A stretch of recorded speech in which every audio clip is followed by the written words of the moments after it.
I wanted to share something about World Mental Health Day. Start off, anyone that follows me knows that that I've suffered a very close personal bereavement recently. So yeah, I'll probably come across differently. And you know, I'm learning an awful lot at the moment. Of grief and grieving, something I've never been through to you know, anything like the way I am now. Anyway, that's not what I want to talk about. I just want to highlight a couple of things.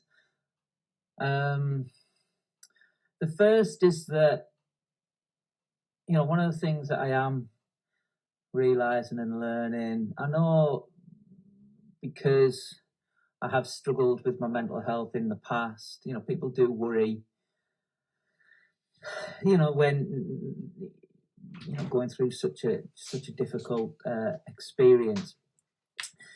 But it does further kind of emphasize to me the difference between normal, that's the right word, but yeah, natural and normal responses to traumatic and painful life events and emotions. The difference between that and depression. And I always say that the distinction for me has always been, you know, when people kind of compare sadness with depression, or, you know, when I've gone through breakups and different things like this, and people would worry. But, you know, for me, the line was always that when I was experiencing depression, I knew I was ill. And that's different. I felt ill. And was under no illusion that I was in the grip of an illness. You know, this doesn't feel like that. It's the most painful thing, and, you know, it's awful. But you know, that's a sign. You know, when you love someone and you lose them and you miss them, well, you know, of course you're going to feel that way. Of course you're going to have a huge sense of loss, you know, a hole inside. All of these things, you know, that's natural. And it's highlighting to me again the importance of acknowledging, accepting, and feeling how we feel. That's the only way through. It's the only way through these things. You know, I heard something, a brilliant audio book I'm listening to, one called Dr. Julia Samuel, who's considered the real kind of expert on grief. She's a counsellor who specialises in grief, and she's written some books, and this particular one's called Grief Works. And one of the things it says is that it's not the hurt and the pain of grief that, and I'm paraphrasing, but damages us or causes, you know, significant longer term problems. It's the things that we do to avoid that pain. And I think there's a lot of truth in that. You know, I know things I've been through in life, you know, going back to the whole thing I do with boxing again, and the metaphor for things is that, you know, going through pain is something we all have to do in different ways. And yeah, it can feel unbearable at times. And we do need to have things that can give us a break from that pain, that can give us some sort of relief wherever we can find it. But, you know, look at healthy ways to do that. None of this is judgmental, or because, you know, people turn to different things, you know, that can give a short-term sense of release or escape. And, you know, it's completely understandable that when pain is so bad that that's what you'd want. But again, you know, the healthier way is always to process it, to work through it, to feel it, because that's the only way we release it. It stays there otherwise, and it will come out one way or another. Obviously, it will come out. I mean, it can be turned in, but it will impact us one way or another. And letting it out and feeling it is the healthy way, even though it feels bloody hard. So that's something I'm really learning. The other thing I wanted to share, as it's World Mental Health Day, I've got I've not been posting much. There's still a lot of my own stuff I need to deal with and process, and I'm doing that. But I'm one of these. Mental health, a daily thing for me. It's not something I focus on for one day. But I really want to illustrate our mental health system is really, really poor. There is so much more that needs to be done, so much more. And, I'm doing what I can, and a lot of other people are. And there's no quick fix, there's no easy solution, there's no one size fits all, all these things that are saying, you'll see previous videos, or if you haven't, you can see they're there. And, I say that again and again and again.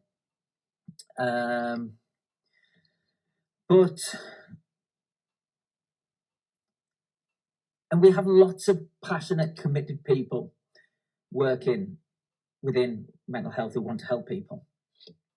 But ultimately, we have a system that is just so under-resourced and ill-equipped to deal with the scale of the problem that we face. Both individual, every person that struggles, the impact on your life can be utterly devastating. And then at a social level, it's massive. And I've said this before, there's a lot of theme days where it's about talking and having a conversation. It ain't enough. It's not enough. It's an important part of it, because without that, nothing gets done. We need to talk about things first. But it's not enough, because we need listening and we need action, which needs resourcing. And it has to be built on care, compassion, love. And it's soft and fluffy. Yeah, well, you know what we've got ain't working. You can have all the rational stuff about resourcing and budgets and resource, and scales that measure, and we can prove our impact, everything, public sector, what doesn't prove ourselves, justify what we're doing and that it works. Love, kindness, care and compassion has to be at the heart of everything. There's no argument against that I see. None. And you really notice when it isn't there. When you're not seen as an individual, but you're put into some box or according to some scale. Again, these are important tools, can be very important tools, but they're just tools. They guide us. They're not the be-all and end-all. They should help us to get to know the individual, not to put them into a prescribed idea of a categorization or, oh yeah, they're them, so they need that.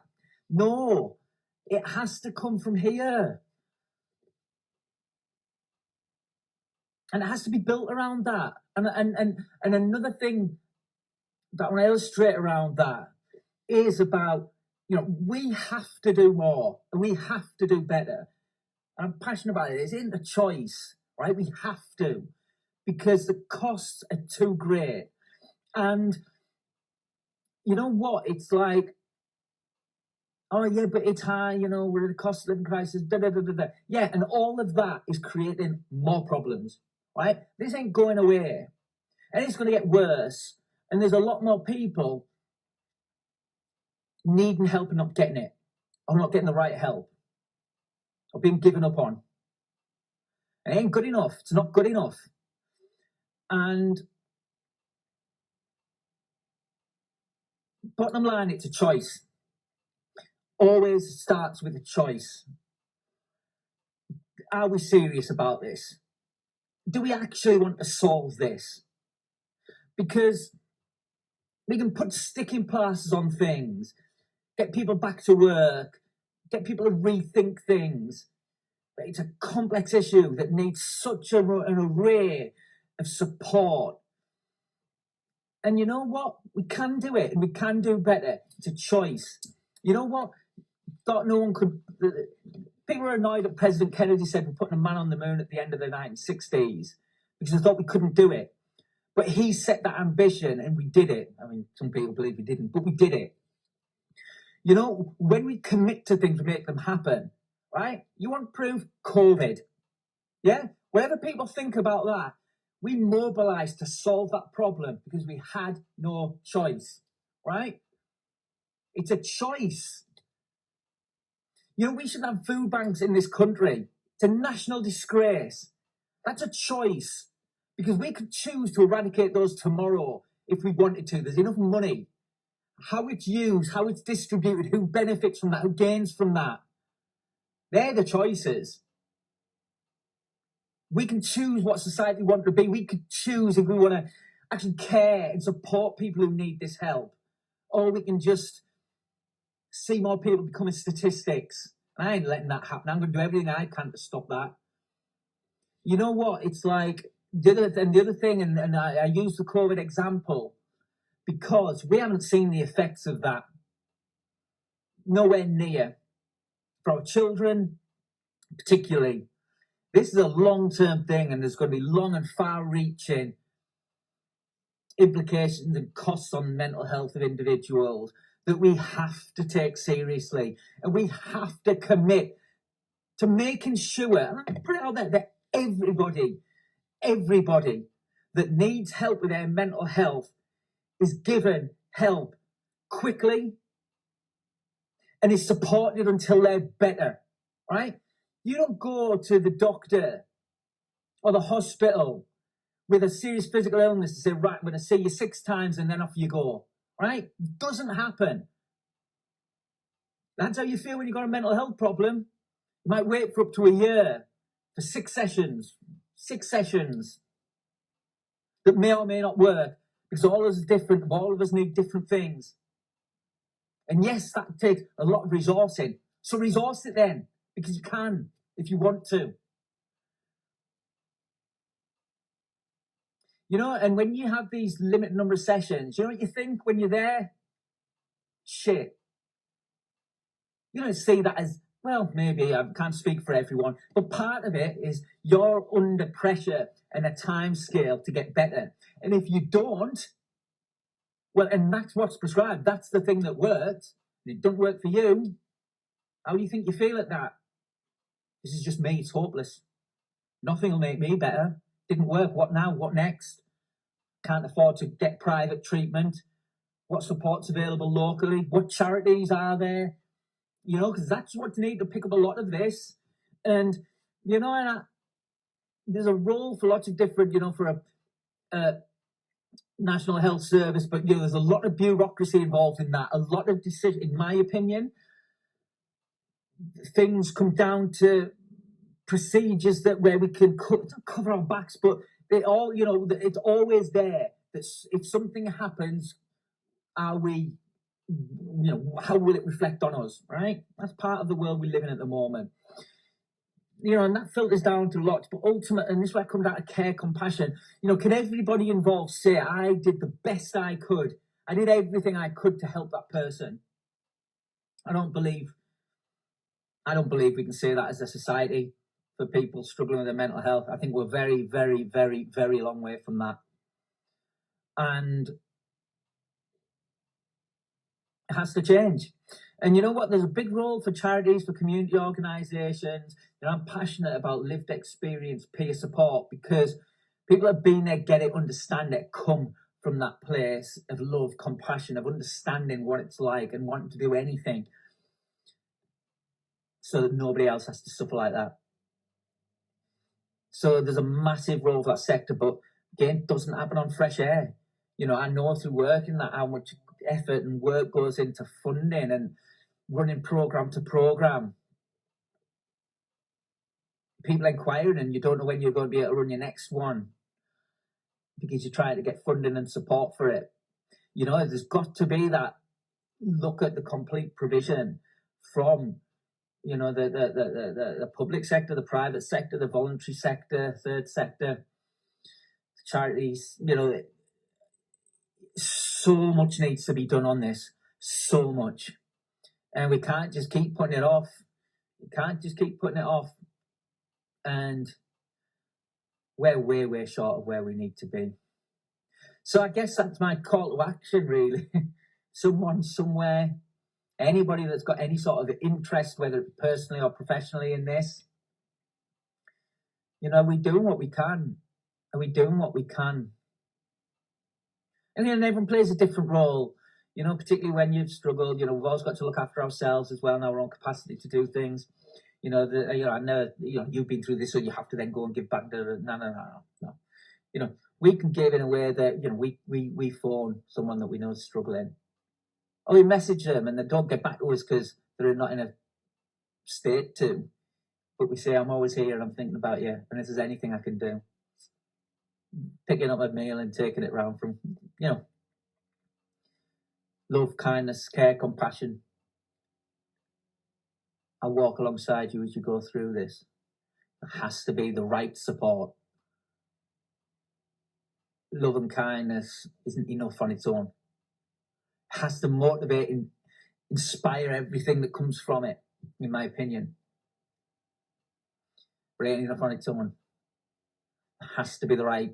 There has to be a range of treatment options so that everybody has the right to get the support, the care that they should have a right to expect when they're ill. They're not seen as attention seeking. They're not seen as weak. All this bollocks. Yeah, but you've got this, you should be grateful. Other people have got it worse than you. Nah, listen to people. See people and help people. All right. I think I'm talked out for now. Yeah, I needed to say that. You take care. And I'll speak to you when I speak to you. Bye-bye.